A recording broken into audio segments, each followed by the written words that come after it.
Welcome back, my amazing learners. Now we are on part 2 of Anancy and the Pudding Tree. So when we stopped, Brother Mongrel Dog, Bredda Anancy, they were planning a way to get the puddings to find out where the pudding tree was. And Brother Puss told them that he would meet them at a certain time, but he wasn't there. So they're on his trail. Let us continue on page 7. Let us wait here until Brother Puss is returning to see from where he comes, suggested Anancy. It may be a long and tedious wait, but I truly yearn for a constant supply of pudding. So we will sit here at the roadside and patiently wait. As they waited, the hours grew long. They yawned and fought to keep their eyes open. Unfortunately, they both dozed off at the same time. Not long after, Brother Puss came waltzing by with a heavy basket of pudding on his head. He was frightened when he came upon the two fellows at the roadside snoring. Good grief, he whispered in fright. My gums are me, is it a trick? Or are they in fact sleeping? He glanced at them and tiptoed away as stealthily as he could. When Brother Puss came to the village square, a long line had already been formed. Everyone was waiting on him. He counted how many persons were in the line. He cut the pudding accordingly, remembering to save a slice to take home. As he was about to leave, Brother Rat approached. He and Brother Puss were very good friends. Brother Puss always gave him a free slice of pudding. He came smiling expectantly. I see that you are laughing, Brother Rat, but I totally forgot to leave a slice of pudding for you, stated Brother Puss apologetically. The grin suddenly disappeared from Brother Rat's lips. In anger, he pushed out his mouth so long that it could not return to its normal state. It remains long until this day. I see you have a slice there. Can I have it? Requested Brother Rat. This is my slice. I have not eaten as yet, explained Brother Puss. If you were kind, you would give it to me. I hate mean people, frowned Brother Rat, fuming in disappointment. I will give you a half of my slice, offered Brother Puss, making a compromise. Half? Exclaimed Rat dismissively. I am very sorry, but if you won't accept what I can give, you will get none. I am tired. I am going home to have a good rest. When I wake up, I will enjoy my pudding better. Brother Rat was angrier than ever. I will get that slice of pudding, he vowed, screwing up his face. Now, we from Jamaica, we all know what it means to screw up our face. All right? As soon as he felt that Brother Puss was sleeping, he set off to his house. On his way, he met Brother Anancy and Brother Dog walking towards the village square. It seems you fellows are just coming. If you are just coming, no pudding for you today. Brother Puss sold off all the pudding and has gone home. Even I was unable to get any, lamented Brother Rat.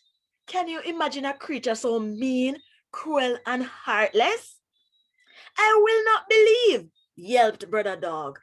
Neither do I, added Anancy. Go into the village square and ask the people. They will verify what I say. He is wicked, stated Brother Rat. When they arrived in the village square, everyone told them that Brother Puss had long gone. Brother Anancy and Brother Mongrel Dog were angrier than ever. Brother Puss was sound asleep when Brother Rat arrived at his house. He could be heard snoring loudly. You ever hear somebody snoring? Just drawing, making all of that noise? Well, that was Brother Puss. Brother Rat went into the cellar and used his chisel teeth to cut a hole through the flooring, which was made of board. He squeezed his way in. He looked everywhere, but though the scent of pudding filled the room, there was none to be seen anywhere. Brother Rat cut holes in every bag and basket in the room, but did not find it. Perhaps it's in the traveling basket. Let me look in there. He tried his best to unlock the basket, but without success. He finally decided to cut a hole in the bottom. He looked in, but there was no pudding. I am so angry. I'm going to pack some of his groceries in the bag and take it home, whispered Brother Rat spitefully. Remember, Brother Rat said that he was friends with Brother Puss, but look at what he's doing now. Let's continue the story. He found various little items which he put away to place in the bag. He was about to pick up a bag of flour when Brother Puss cried out loudly in his sleep. Brother Rat was so frightened that he speedily ran away. The following morning, Bredda Anancy and Brother Dog went to see Brother Puss. They told him how angry they were and demanded that he gave them the direction to the pudding tree. Be calm, said Brother Puss. I'm going to give you the direction to the pudding tree.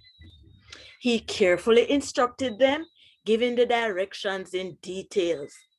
They were sure they could find the tree. They set off with their baskets and bags. For several hours, they plodded on the road.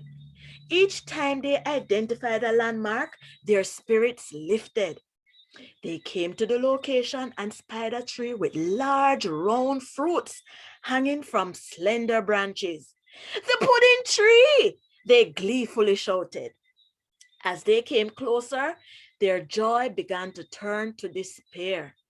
They observed that it was a calabash tree loaded with dark green calabash fruits. Brother Dog was the more outraged. He has tricked us. I'm going to bite Brother Puss. Bite him up all over, raged Brother Dog. I hate ginnals, but if you kill Brother Puss, we will never find that pudding tree, reasoned Brother Anancy. Let us go back to see if we can negotiate with him.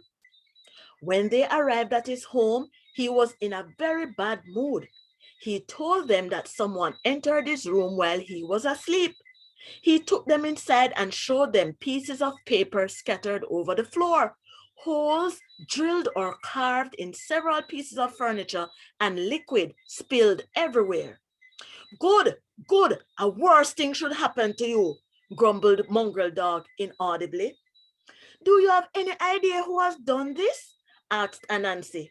Yes, said Brother Puss. It is clear that Brother Rat entered my house.